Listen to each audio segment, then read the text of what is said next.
사랑합니다. 축복합니다. 감사합니다. 우리 비대면 예배 성도들 주님의 이름으로 환영합니다. 사랑합니다. 지난주 광주에서는 건물을 해체하는 중에 잔해를 그대로 이렇게 무너지게 해서 지나가는 버스를 덮쳐 많은 사상자를 냈습니다. 이번 역시 위에서부터 순차적으로 해체해야 하는 공법을 사용하지 않고 여러 가지 절약하고 또 시간을 빨리 하는 그러한 방법을 사용하여 측면부터 또 아래부터 작업하다가 대형 사고를 내고 말았습니다. 역시 평상시와 다름없이 인재였습니다. 우리는 이러한 사건 사고를 보면서 언제 어디서 이런 사고가 날런지 또 그것이 우리에게도 닥칠 수 있다는 두려움, 아무도 모르는 그 순간을 참 생각해 보며 우리는 연약하다, 우리는 연약한 존재임을 고백하지 않을 수가 없습니다. 어쨌든 유족들을 위로해 주시고 다시는 이러한 사건이 우리나라에선 일어나지 않기 위하여 우리가 기도하며 노력해야 할 것입니다. 지난주 예배 때 여러분 찬양하시면서 어떠셨는지요? 좀 평상시와는 예배 찬양이 좀 다르다라고 생각하셔서 한편으로는 좀 생소하시거나 갑자기 이렇게 좀 불편해 하실 수도 있었겠다라는 생각을 해봅니다. 이렇게 된 원인은 이제 제가 이유를 설명하자면 지난주에 주일을 준비하면서 우리에게 베푸신 그 하나님의 은혜를 어떻게 우리는 표현해야 할까? 그 은혜에 감사하며 참 온전한 찬양을 드리고 싶다라고 하는 생각이 문득 들었어요. 하여튼 이런 생각이 들면 좀 위험합니다. 여러 가지로. 그래서 제가 찬양을 막 들어봤어요. 여러 가지 찬양을 듣고 또 배경음악이 나오는 찬양을 통해서 저도 같이 노래를 부르면서 영상도 보고 또 좋은 또 찬양단의 그 노래는 어떻게 하는지 그것도 들었습니다. 많이 정도가 아니라 하루 종일 찬양을 틀어놨던 것 같아요. 심지어 설교를 준비하면서도 또 예배 순서지를 만들 때에도 계속 찬양을 틀고 따라 부르다가 듣다가 또 감동받다가 막 눈물까지 흘려가며 그렇게 했습니다. 그러다가 제가 뭘 생각했겠습니까? 결단을 했죠. 그래, 우리 교회도 예배 시간에 찬양을 저렇게 하는 거야. 목사라면 누구니 그렇게 생각합니다. 저만 특별하게 하는 게 아니라 찬양의 은혜를 받으면 우리도 그렇게 하고 싶어 합니다. 그렇게 하기로 결정하고 이제 성도들과 같이 은혜의 찬양을 드릴 생각을 하니까 잔뜩 기대도 되고 얼마나 마음에 그 흥분이 되겠습니까?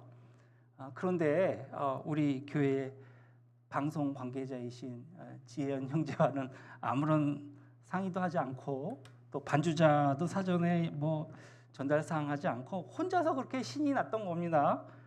그리고 이제 주일 새벽이 됐어요. 이제 말씀 한번 보고 이제 설교 다시 한번 보고 그리고 교회 청소하면서 또 일주일 동안 먹었던 거 청소해야 되잖아요. 청소하고 치워놓고 그 어느 때보다도 새로운 마음가짐으로 새롭게 하고 이제 아침에 정미 자매한테 나는 이렇게 찬양할 것이다.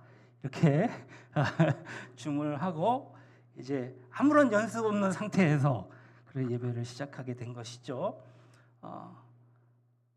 우리 정도 실력이라면 저는 그렇게 생각했어요. 충분히 이 정도 심도 있는 찬양은 들을 수 있지. 우리 경력이 있는데 이러면서 그래서 찬양은 감이지 감으로 하는 거야 이렇게 해서 사전에 약속도 없이 찬양을 갑자기 3절을 끝나고 여러분들 중간에 간주합니다. 막 간주를 넣지 않나 찬송가 원곡을 좀 우리 늘게 부릅시다. 뭐 예약도 없는 것들을 그냥 감각적으로 막 얘기한 거예요. 그리고 이렇게 분위기를 잡아보려고 이렇게 큰 마음을 품고 찬양을 딱 드리려고 하는데 마이크가 지난주 따라 노이즈가 막 나는 거예요. 계속 치익 소리가 나면서 정말 기대했던 거는 조금 다른 좀 이게 진행이 이렇게 되면 안 되는데 하면서 굉장히 부담스럽게 예배를 드렸습니다. 기쁨으로 드려지는 찬양이었지만 좀 하나님께 죄송한 마음도 들었고 한편으로 좀 부끄럽기까지 하더라고요. 앞으로는 좀 더 수준 높은 찬양으로 하나님께 우리가 영광 돌릴 줄로 믿습니다. 우리 찬양 인도자가 우리 지혜은 형제가 그동안 잘했지만 또 우리 소하진 형제가 오늘 찬양 인도를 했는데 너무 잘하는 거예요. 그렇죠? 은혜가 충만했습니다. 앞으로도 잘할 줄로 믿습니다. 일단 우리가 좀 아름다운 찬양을 부르기 위해서는 최고의 찬양을 드리기 위해서는 몇 가지 가이드를 제가 생각해 본 것을 제시해 보려고 합니다. 우리 교회는 적은 교회이기 때문에 일단 음향 장비는 우리의 한계가 있습니다. 그러니까 우리 장비로는 뭐 정말 최고의 음질을 보여주지는 못하겠죠. 파라다이스만 하겠습니까? 그러니까 파라다이스 시티에서 불렀던 걸 연상하면 안 될 것 같아요. 하지만 찬양이 어떻게 장비로 하는 것이 찬양이 아니지 않습니까? 먼저 찬양은 어떤 것입니까? 찬양은 세상 찬양을 부르는 것은 세상 노래하는 것과는 분명히 다르죠. 그래서 찬양의 대상은 하나님이시기에 우리가 찬양할 때 사람에게 보여주거나 아니면 뭐 자기 기분의 여하에 따라서 자기 위로를 하고자 하는 그렇게 노래하는 습관은 일단 절제해야 합니다. 한마디로 폼 잡지 말라는 거죠. 온전히 하나님께 집중해서 경배하는 것이기 때문입니다. 일단 찬양할 때는 우리의 편견이나 자세는 다 내려놓아야 합니다. 사람들은 노래할 때 뭘 자꾸 꾸미려고 하거든요. 그렇게 하지 않아도 된다는 말씀입니다. 딱딱 악보에 맞춰서 부르지 않아도 된다는 말씀입니다. 잘 모르는 찬양도 있거든요. 허밍으로 찬양하면 어떻습니까? 가사를 틀리게 해도 상관은 없습니다. 악보에 너무 연연하지 말고 자기 마음을 담아서 드리는 것이 중요하겠죠. 그저 기도하듯이 내 마음을 올려드리게 되는 것, 간절히 사모하는 마음만 있으면 되는 것입니다. 그 가운데 성령님의 임재하심이 나의 온몸으로 느껴지는 것입니다. 잡스러운 생각, 잡념들을 일단 멈추고 더 이상 나가지 말고 오직 그분만에게 집중하기 시작할 때에 역사는 시작됩니다. 그리고 찬양 안내자의 인도에 따라서 찬양에 동참합니다. 여기에는 어떤 감정을 절제하거나 틀리고 맞는 것에 연연하지 않고 성령님이 나를 주장하시는 것이 중요합니다. 나를 움직이시도록 그분께 나를 온전히 맡겨드리는 것. 그러니까 내 목소리가 옆 사람에게 어떻게 들리나, 또 옆 사람은 어떻게 부르나, 그거 볼 필요 없습니다. 삑살이 나면 안 되는데 목소리 막 조심하거나 막 주저할 필요도 없습니다. 그분이 나를 다루시도록 때로는 일어나서 불러도 또 눈을 감고 불러도 손을 들고 주님을 찾아도 또 무릎을 꿇고 불러도 상관없는 것입니다. 남을 전혀 의식하지 않는 것이 찬양은 중요합니다. 그리고 시간에 구애받지 않는 것도 중요합니다. 여러 곡을 부르거나 후렴을 계속 반복해서 불러도 되지요. 찬양이 너무 오래 하는 거 아니야? 예배 시간 다 됐는데 그거 막 조마조마할 필요가 없어요. 한 곡만으로도 수십 분씩 부르는 찬양도 있더란 말이죠. 그래서 우리가 찬양을 부를 때 막 반복한다거나 모르는 노래가 나온다고 해서 지루해하거나 관심 없어 할 필요가 없습니다. 중요한 것은 무엇입니까? 그분과 만나는 그 순간 정말 하나님을 간절히 사모하며 그 가사 하나하나에 나의 정성을 담아서 그분이 나를 주장하시도록 내가 주님을 찬양하는 것이죠. 그때서야 비로소 그분께 찬양을 향기가 되는 아름다운 기도로 상달시킬 수 있는 것입니다. 그래서 저는 오늘 설교를 짧게 준비했어요. 함께 찬양 드리고 싶어서. 그래서 오늘 설교가 끝날 때쯤에 한번 해보려고 해요. 그래서 오늘은 사전에 우리 형제 자매들에게 저 이렇게 부를 겁니다 라고 얘기는 했어요. 연습은 못했습니다. 어쨌든 우리가 임재가 있는 찬양을 한번 해봅시다. 할렐루야. 그런데 결정적으로 우리에게 이런 것이 필요합니다. 우리가 찬양 부를 때에 왜 그렇게 주님의 임재를 못 느끼냐면 매일매일 찬양하는 습관이 되어 있지 않기 때문이에요. 그러니까 아무리 일주일에 한 번 만나서 이렇게 예배당에 나와서 멋있게 꾸며서 부르려고 해도 잘 태가 안 나는 것은 그것은 우리가 찬양 드리는 습관이 안 되었기 때문입니다. 그래서 처음에는 좀 어색하고 남의 교회 와서 찬양을 막 소리내서 부르는 것도 좀 에티켓이 아닌가 싶어서 잘 못 부르는 경우도 있거든요. 그리고 이거 뭐 이렇게 길게 해? 막 지루해하기까지 합니다. 하지만 우리가 주님 앞에 찬양하기를 습관화하고 그것을 즐겨 한다면 우리 모두는 그분의 자녀이기 때문에 찬양을 부를 때는 본능적으로 다 잘 불러요. 하나님의 자녀이기 때문에. 할렐루야. 그래서 우리가 찬양하기로 마음 먹고 주님 앞에 나가면 주님이 역사해 주실 줄로 믿습니다. 할렐루야. 자, 이제 그러면 설교 들읍시다. 이제 시작이에요. 여러분, 말씀이 여러분의 귀에 들리기 시작하면 여러분들은 참으로 복된 자들입니다. 행운아들이에요. 세상 사람들에게 말씀을 혹시 전해보신 적이 있습니까? 아무리 알아듣기 쉽게 또 정말 그 열심히 전해도 무슨 소린지 모르면은요 그 시간이 얼마나 힘든지 몰라요. 은혜가 되겠습니까? 그런데 우리에게 말씀이 들린다는 것은 주님이 우리를 사랑하시고 주님이 나를 부르시고 나에게 하시고자 하시는 말씀이 있다는 사실입니다. 사도행전 8장은 교회사의 신기원이 담겨져 있는 역사적인 페이지입니다. 그러니까 사도행전 1장 8절에서 예수님께서 승천하시기 전에 복음이 전파되는 순서를 말씀해 주셨는데요. 첫 단계인 예루살렘에 복음하는 오늘 사도행전 7장에서 마무리되어집니다. 너희에게 성령이 임하시면 너희가 권능을 받고 예루살렘과 온 유다와 사마리아와 땅끝까지 이르는 내 증인이 되리라. 8장부터는 다음 단계예요. 그러니까 온 유대와 사마리아에 예수 그리스도의 이름을 전해야 하는 것이죠.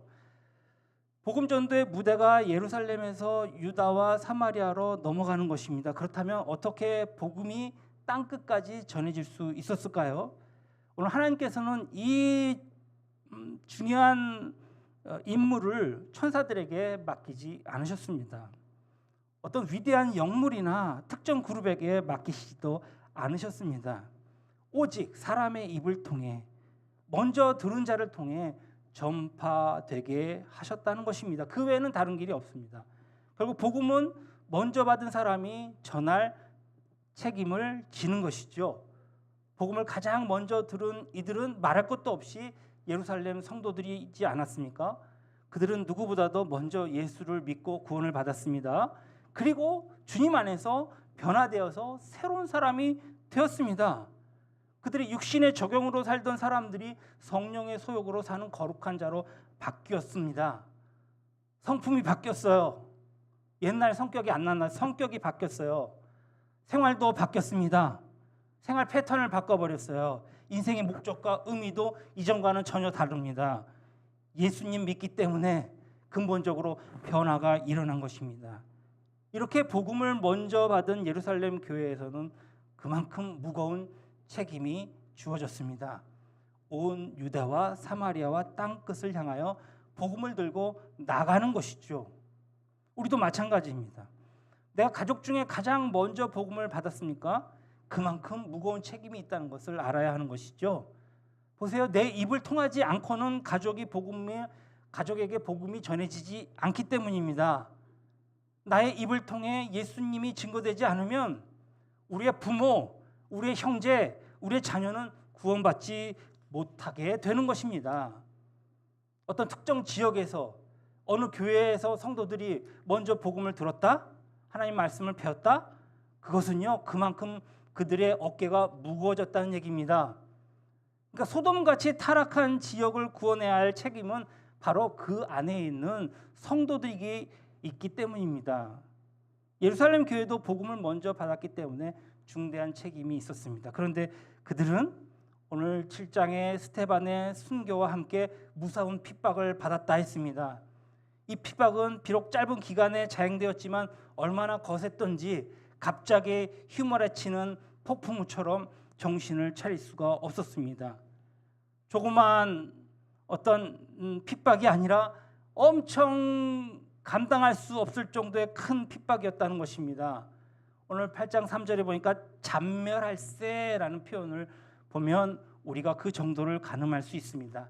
아예 없애버린다는 거예요. 아예 이 땅에 믿는 자들을 없앤다는 거예요. 사울이라는 자가 앞장서서 교회를 뿌리채 뽑으려고 달려들었습니다. 그가 가하가 호호 샅샅이 수색하며 맹렬히 핍박을 퍼부었던 것입니다. 그러나 예루살렘 교회의 핍박은 길게 가지는 않았습니다. 왜냐하면 그 핍박에 담긴 하나님의 뜻이 이루어졌기 때문입니다. 이 교회에 임한 핍박의 이면에는 하나님의 특별한 목적과 분명한 목적이 있었습니다. 그것은 교회를 흩어버리는 것이었습니다. 3절로 4절에 보면 핍박 때문에 일부는 감옥에 갇혀 고생했지만 나머지 사람들은 흩어져서 사방에 두루다니며 복음을 전한 것을 알 수 있습니다. 하나님은 그들이 복음을 들고 흩어지게 하시는 것입니다. 이 일을 두고 어떤 성경학자들이나 목사님들은 이렇게 설교하십니다. 예루살렘 성도들이 은혜를 받고 예수를 먼저 믿은 만큼 전해야 하는 책임이 있었는데 그런데 날마다 성도들끼리만 좋아서 뭉쳐있고 자기들끼리만 떡을 떼고 기도하면 흩어질 생각을 하지 않으니까 왜 사람이 좋으면 매일 만나잖아요. 자주 만나고요. 그리고 막 헤어질 줄 모릅니다. 1시간, 2시간 같이 이야기를 나눠도요. 그거 금방 지나가고 막 그냥 나머지 전화께 또 전화로 가요. 막 그렇게 좋아 못 산단 말이죠. 그래서 하나님께서 핍박이라는 도구를 통해서 흩으신 것이다. 저는 그런 설교 많이 들었거든요. 그런데 전적으로 받아들이는 데는 좀 무리가 따릅니다. 과연 성도들이 하나님의 뜻을 어기면서까지 흩어지지 않으려고 했을까요? 사도들 밑에서 하나님 말씀을 받고 성령의 특별한 기름 부음 받은 예수님의 제자들이 된 이 사람들, 복음을 땅끝까지 전하라는 그분의 뜻을 몰라서 혹은 복음 전하기가 너무 싫어서 나는 일하는 거 너무 싫어서 끝까지 버티고 있었을까요? 핍박이라는 무서운 매를 맞을 때까지 그들이 불순종했다는 해석은 좀 지나치다는 생각이 듭니다. 예루살렘 교회 성도들은 복음을 전하고 싶은 마음이 오히려 굴뚝 같았을 것입니다. 그러나 얼마나 하나님의 말씀을 담대히 전하기를 원했을까요? 단지 예루살렘에 복음을 전해야 하며 아직 사마리아와 유대 전 지역에 나아갈 단계는 아니라고 생각했던 것뿐일 것 같습니다. 이처럼 인간은요, 하나님의 때를 정확히 맞추기란 쉽지 않습니다. 나를 사용하시는 하나님의 때가 언제인지 우리가 잘 모른다는 얘기예요. 우리에게도 복음을 전해야 한다는 어떤 불길 같은 뜨거운 불 같은 마음은 있지만 적당한 때를 잘 알지 못해서 좀 주저할 때가 있거든요. 하나님께서 어떤 계시로 우리를 움직이실지 어떤 방법으로 보내실지 잘 모릅니다. 예루살렘 성도들도 마찬가지였을 것입니다. 그들이 흩어지지 않으려고 했기 때문에 하나님이 억지로 흩으셨다라고 말하기에는 무리가 좀 있어 보입니다. 하나님이 충성스러운 그들을 흩어놓으신 방법은 핍박이라는 도구를 사용하신 것입니다. 그런데 이렇게 말씀을 준비하다 보니까 오늘 이와 같은 핍박이 오늘날 우리에게도 존재하는가? 목사님, 오늘날에도 핍박이라는 게 있어요? 이렇게 말하고 생각할지 모르겠습니다. 예수님은 예수님을 믿는다는 이유만으로 공개 처형되고 옥에 가두고 뭐 그런 것들을 오늘날에는 우리가 볼 수 있지 못하지 않습니까? 뭐 일부 선교사님들은 그런 핍박을 당한다는 얘기를 종종 들었습니다. 우리 세대에게 이러한 말씀을 적용한다는 것은 무리가 아닌가라고 생각하는 분들도 있을지 모르겠습니다. 2000년 전에 핍박이 오늘날에 존재하지 않기 때문입니다. 그러나 오늘 이렇게 달리 생각해 보는 것은 어떨까요? 사탄은 핍박이라는 종류를 달리하며 다른 옷을 입고 우리의 신앙을 시험대로 올려놓는 것도 핍박의 일부이다. 예를 들면 이 코로나 팬데믹 이 시대에 믿는 자들을 제한하고 또 망신을 주고 또 강제로 해산시켜버리고 더 이상 우리가 함께 모여서 예배드리지 못하게 하는 여러 가지 장애 요소들, 어쨌든 핍박에 대해서 우리가 조금 더 살펴보기로 하겠습니다. 핍박은 모든 것을 다 내어버린 채 정말 뒤도 돌아보지 않고 흩어지게 할 수 있는 가장 좋은 방법이었을 것 같습니다. 만약 사람들이 서로 야, 네가 사마리아로 가, 너는 유대로 가고, 아니야, 나는 사마리아에 갈 거야, 나는, 이렇게 막 혼란스럽게 토론하고 의논했다면 시간이 도대체 얼마나 걸렸겠습니까? 그런데요, 핍박은요, 폭탄처럼 한번 터뜨리면 싹 흩어져 버릴 수 있는 강력한 방법이었다는 것입니다.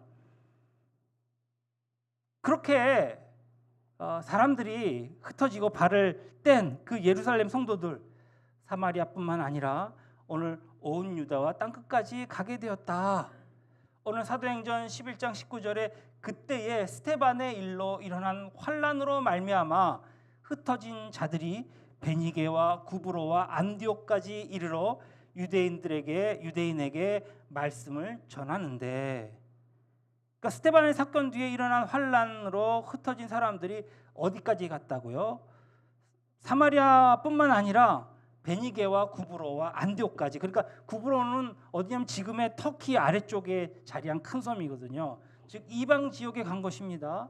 안디옥 역시도 이방 선교의 전초지가 되었던 것으로 이건 역시 이방 땅이었습니다. 사마리아도 아니고 유대도 아닌 전 바깥 지역까지 사람들이 가서 복음을 전한 것이죠. 얼마나 많은 사람들이 흩어졌기에 이토록 멀리까지 복음이 전파되었을까요? 우리가 가만히 생각해 볼 수 있습니다. 예루살렘에 있는 감옥에 믿는 사람들을 잡아놓았다 그러면 도대체 얼마나 많이 잡아놓을까요? 몇십 명? 몇백 명? 그런데 말이죠, 우리가 성경을 보니까 예수 믿는 사람들이 몇 명이 되었다고 기록되어 있습니까? 2장 40절에는 3,000명이나 하루에 믿더라. 4장 4절에 보니까 5,000명이 믿게 되었다. 여러분, 이것만 계산해도 8,000명 아니겠습니까? 더구나 그 숫자는 남자들만 헤아린 것이니 부인들까지 더한다면 뭐 1만 명도 훨씬 넘겠죠. 그 많은 사람들이 싹 흩어졌으니 복음이 얼마나 세차게 퍼져 나갔겠습니까? 하나님께서는 참 기가 막히게 역사하시는 것을 보게 됩니다. 핍박은 우리에게 대단히 두려운 것입니다. 하지만 하나님은 더 큰 복을 내리시는 통로로 사용하시기도 한다는 사실을 믿으시기 바랍니다. 몇 가지 예를 들 수 있어요. 흉노족이 로마 제국을 침범했을 때 많은 여자들을 포로로 잡아갔습니다. 그들은 노예처럼 아주 정말 천한 그러한 창녀나 또 첩으로 이렇게 팔려 나갔습니다. 그들은 흉노족과 함께 살 수밖에 없게 되었습니다. 그러나 그들에게는 신앙이라는 것이 있었습니다. 그래서 평상시에 예수 믿는 사람답게 산 것입니다. 그러니 자연스럽게 복음이 전해진 것이죠. 그들 때문에 심지어는 몽골까지도 복음이 들어갔으니까 말이죠. 또 한 예를 들어보겠습니다. 영국 국교의 핍박을 견디다 못해서 청교도들이 아메리카 대륙으로 건너갔지 않았습니까? 오늘날 세계 선교의 주역인 미국을 세웠습니다. 이것은 다 핍박 때문에 일어난 일입니다. 우리나라의 경우도 일제강점기 때 정치적으로 종교적으로도 핍박을 이제 피해서 쫓기다가 결국 만주 끝까지 간 사람들이 있었습니다. 그래서 오늘날의 만주 지역에 보면요 교회가 많습니다. 물론 최근에 이 중국 그 정치가들로 인해서 핍박을 많이 받는 상황이 되었지만 모두 핍박을 피해 이주한 사람들이 이루어낸 하나님의 역사였던 것입니다. 우리는 가끔 하나님은 너무 잔인하다, 어떻게 저렇게 이상한 방법을 통해서 복음을 전할 수 있을까 이렇게 생각할 수 있습니다. 물론 우리 입장에서는 그렇게 볼 수 있지만 하나님의 지혜는 우리의 차원과는 전혀 다르다는 것을 우리는 기억해야 합니다. 바람이 세차게 불면 민들레 씨앗이 바람을 타고 먼 곳까지 흩어져 싹을 틔웁니다. 하나님께서는 바로 이런 방법을 사용하셨습니다. 물론 핍박은 어디까지나 여러분 사탄의 역사입니다. 하나님께서 핍박을 복음 전파의 기회로 삼으시기는 하지만 핍박의 주도권을 쥐고 있는 세력은 사탄인 것이죠. 핍박이 시작될 때에는 사탄이 교회를 이기는 것 같습니다. 스테반을 죽이고 교회를 잔멸하기 위해서 집집마다 뒤져서 예수 믿는 자들을 다 끌어내어서 정말 교회를 만진창이 만들어버릴 때는 사탄의 앞잡이 노릇을 하던 이 사울과 또 유대 사람들이 승리한 것처럼 보이지 않습니까? 그러나 그 이후에 일어난 일들을 우리는 잘 알고 있습니다. 사탄은 하나님의 지혜를 결코 이길 수 없습니다. 상황이 완전히 역전됩니다. 사탄은요 교회를 없애기로 작정하고 핍박했으며 상황은 사탄의 의도대로 흘러가는 것처럼 보입니다. 하지만 엉뚱하게도 교회는 사방으로 흩어져서 새로운 교회를 또 낳게 되는 것을 믿으시기 바랍니다. 예루살렘에만 있던 교회가 다른 지역에도 생겨났고 그 일은 하나님의 큰 뜻을 이루는 아름다운 계기가 된 것입니다. 사탄이 회방을 놓으려고 달라들었지만 오히려 하나님의 뜻이 성취되었습니다. 가장 앞장서서 교회를 핍박하던 사울이 결국은 어떻게 되었습니까? 복음을 위해 일하는 바울로 바뀌게 되었습니다. 하나님의 나라는 반드시 승리합니다. 우리가 하나 되었을 때에 하나님은 승리하십니다. 사탄은 예수를 죽이면 하나님의 계획이 완전히 무너질 거라고 생각했지만 사탄의 예측은 완전히 빗나갔습니다. 도리어 예수 한 분의 죽음으로 인하여 온 인류가 구원받는 길이 열리게 된 것입니다. 이처럼 사탄의 일이 제대로 된 게 있습니까? 하나도 없음을 우리는 확신합니다. 많은 순교자가 피를 흘리며 교회가 뿌리채 뽑히리라고 기대했지만 엉뚱하게도 복음의 역사는 더 불길처럼 일어난 것을 보게 됩니다. 그래서 교회가 해야 할 중요한 일이 바로 복음 전파인 것입니다. 증인이 되는 것입니다. 코로나 바이러스로 인해서 적게는 우리의 사소한 불편함에서부터 크게는 생명을 잃는 일까지 온갖 손실이 발생되었습니다. 교회는 심히 위축되었고 세상 사람들은 교회를 비판의 대상으로 삼았습니다. 이 일로 인하여서 자금 적은 교회들은 수도 없이 문을 닫게 되었고 정말 나라마다 문을 꼭꼭 걸어 잠갔기 때문에 선교의 문 역시도 완전히 닫혀버리고 말았습니다. 분명 새로운 사탄의 공격이 우리에게 맞닥뜨린 상황인 것입니다. 그러나 오늘 하나님께서 어떤 이는 십자가에서 화형을, 어떤 이는 사자의 밥이 되고 어떤 이는 굶고 심히 유량하고 뿔뿔이 흩어지게 되는 나그네가 되었지만 오늘 교회가 온 세상에 번진 것처럼 이번 기회에도 우리는 하나님이 이루신 모든 일들 가운데 그 선하신 뜻을 발견하고 교회는 더욱더 굳건히 서며 부흥 성장하며 승리하게 될 것을 믿습니다. 세상의 눈으로 보면 완전히 패배자가 된 것 같지만 그들은 가는 곳마다 복음을 전하는 일에 열중하는 증인이 되었습니다. 그렇습니다. 우리는 복음 전파를 최우선으로 두어야 합니다. 아직도 우리 주위에는 세상적으로는 성공했지만 행복하지 않고 몸의 건강을 위해서 갖가지 좋은 것을 먹고 날마다 운동하고는 있지만 마음에 병들어 있는 사람이 얼마나 많습니까? 제가 볼 때 평일에 이렇게 교회에 있어 보면 여기 튼튼 소아과랑 정신과만 잘 되는 것 같아요. 정신과에 수도 없이 사람들이 많이 왔다 갔다 합니다. 몸이 아파서가 아니라 정신이 아픈 거예요. 그런 사람들이 얼마나 많은지 몰라요. 돈은 많이 벌었지만 삶이 공허한 사람들이 얼마나 많습니까? 공부는 수도 없이 많이 했는데 정말 인생의 목적과 의미를 찾지 못한 사람들, 겉으로는 막 허세를 부려보고 꾸며보지만 속으로는 날마다 피폐해 있고 부들부들 떨고 있는 사람들, 죽음 앞에서 사시나무 떨듯 하는 사람들, 하나님께서는 그들을 구원하기 원하십니다. 누굴 통해서요? 저희들을 통해서요. 그 소명을 우리에게 알게 하시고 우리를 먼저 부르셨는 것을 믿습니다. 예수를 믿고 영원한 생명을 얻었습니까? 그렇다면 반드시 여러분은 복음의 증인이 되어야 합니다.